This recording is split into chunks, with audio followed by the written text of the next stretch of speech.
Qui a le droit? Qui a le droit? Qui a le droit de faire ça à un enfant? Oui, la question est posée et c'est vous qui allez nous répondre, peut-être Damien, après avoir rencontré effectivement le talentueux Patrick Adler, qui est un imitateur, un comédien, un animateur, beaucoup de cordes à son arc, plus celle d'écrivain. Oui. Puisque aujourd'hui il signe un ouvrage particulièrement touchant, autobiographique. Oui, intitulé Un père et passe, édition Le Sémaphore. Laurent, Patrick Adler, c'est vraiment quelqu'un d'éminemment sympathique. Il a eu 60 ans, dites donc, j'en suis parvenu. Il fait moi, pas je son donne âge. toujours 30. Oui. Voilà, mais c'est un jeune homme de 60 ans. Et alors, pour tout vous dire, Patrick, on se connaît depuis une quinzaine d'années, parce qu'on se croise, il est souvent sur scène, et j'ignorais quelle enfance il a eue. Et en fait, Patrick raconte dans ce livre, donc Un père et passe, il raconte qu'il a été maltraité, frappé par son père pendant une dizaine d'années environ. Et alors, j'imagine chez vous, vous vous dites, bon, l'actualité n'est pas terrible en ce moment, est-ce que j'ai envie de lire le récit de quelqu'un qui raconte? J'ai envie de vous dire oui, parce que c'est une œuvre littéraire d'abord, et ensuite parce qu'il y a du recul chez Patrick Adler, il y a une espèce de force insoupçonnée qui fait que quand vous l'avez lu, Laurent, Ouais. qui fait que quand il y a des moments évidemment un peu durs, même très durs, qu'il raconte ce qu'il a subi, il y a une petite pirouette, vous êtes d'accord, il y a une petite pirouette pour désamorcer l'humour Il ne fait que ça. Voilà, l'humour qui sauve, vraiment. Donc nous avons rencontré, on vous dira peut-être après le reportage pourquoi, parce que la question que je vais poser, pourquoi Patrick, pourquoi il a 3 petits frères, pourquoi est-ce que lui a subi les coups de son père, je vous dis tout dans quelques instants. Nous avons rencontré Patrick Adler, regardez.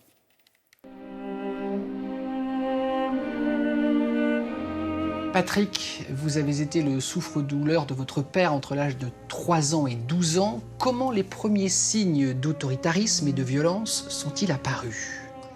En fait, je l'ai connu à son retour d'Algérie. J'étais entouré, comme dirait Dolto, dans un champ d'amour par ma mère, ma tante, ma grand-mère. J'étais élevé, j'étais un enfant roi. Et j'ai vu arriver le militaire, qui était d'assez belle facture, un type assez élégant, mais très très sévère, qui, dès qu'il a vu que je demandais 2 gâteaux au lieu d'un, qui, dès qu'il a vu que je refusais de manger des endives parce que j'aimais pas ça, m'a forcé évidemment à en manger. Donc je me suis dit que la guerre était déclarée. Alors certains doivent se dire, oui, mais bon, on a tous quelque part eu un parent un peu autoritaire, sauf que là, ça va se dégrader très vite, Patrick. Vous racontez par exemple une anecdote, vous faites pipi au lit, il vous prend la tête et il vous met la tête dans les draps souillés. Un jour à l'école, vous avez imité la maîtresse, et donc il déboule en classe, il vous baisse le pantalon, donc il vous met une fessée devant tous les petits copains de l'école. C'était de la violence et de l'humiliation.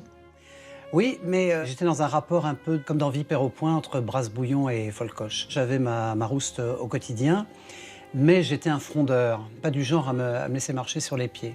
L'anecdote du stylo offert par la voisine, elle est déchirante, cette anecdote. On appelle le climax dans un film, c'est-à-dire que là, c'est l'acte manqué parfait. La prof me demande de faire signer la punition par mon père et non plus par ma mère. Et là, j'imite la signature de mon père et je laisse la punition sur mon bureau, sachant que mon père allait évidemment de temps en temps dans ma chambre. Et là, évidemment, là, c'est la suprême raclée. Et là, j'arrive couvert de bleu, d'échymose. Le dos lacéré, enfin l'horreur. Oui, non, moi, on avait la totale. Et là, il y a eu une enquête de police très rapide. Et après, j'ai été placé. Les gens doivent se dire, est-ce que la maman, votre mère, donc sa femme, son ex-femme, est-ce qu'elle voyait, est-ce qu'elle s'est tue, est-ce qu'elle pouvait intervenir? Elle jouait son destin de femme, elle n'avait pas l'argent.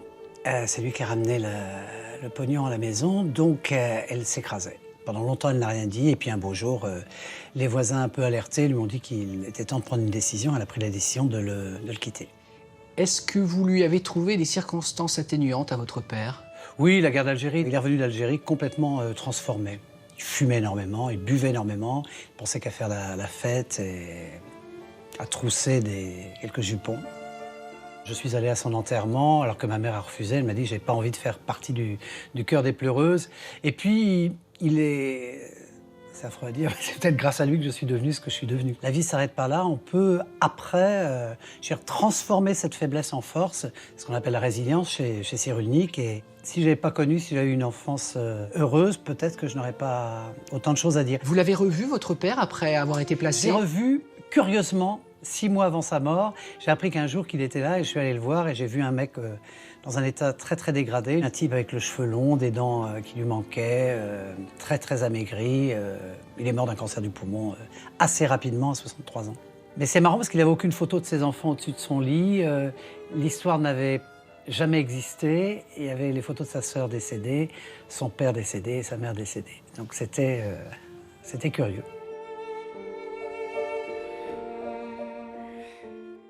C'est terrible. Alors, pourquoi lui? Je lui ai dit, pourquoi vous et pas vos petits frères? Enfin, beaucoup moins vos petits frères, parce qu'il m'a expliqué, je suis le fruit de l'adultère. Parce que lorsque son père rencontre sa mère, ils ont une liaison tous les deux, sauf que le père ne dit pas qu'il est déjà marié.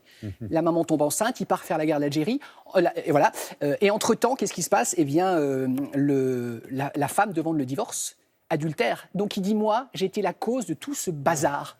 Évidemment, il est pour rien, ce petit garçon, sauf que le père, visiblement, lui a fait payer le fait d'être venu au monde et d'avoir mis le bazar dans son premier couple.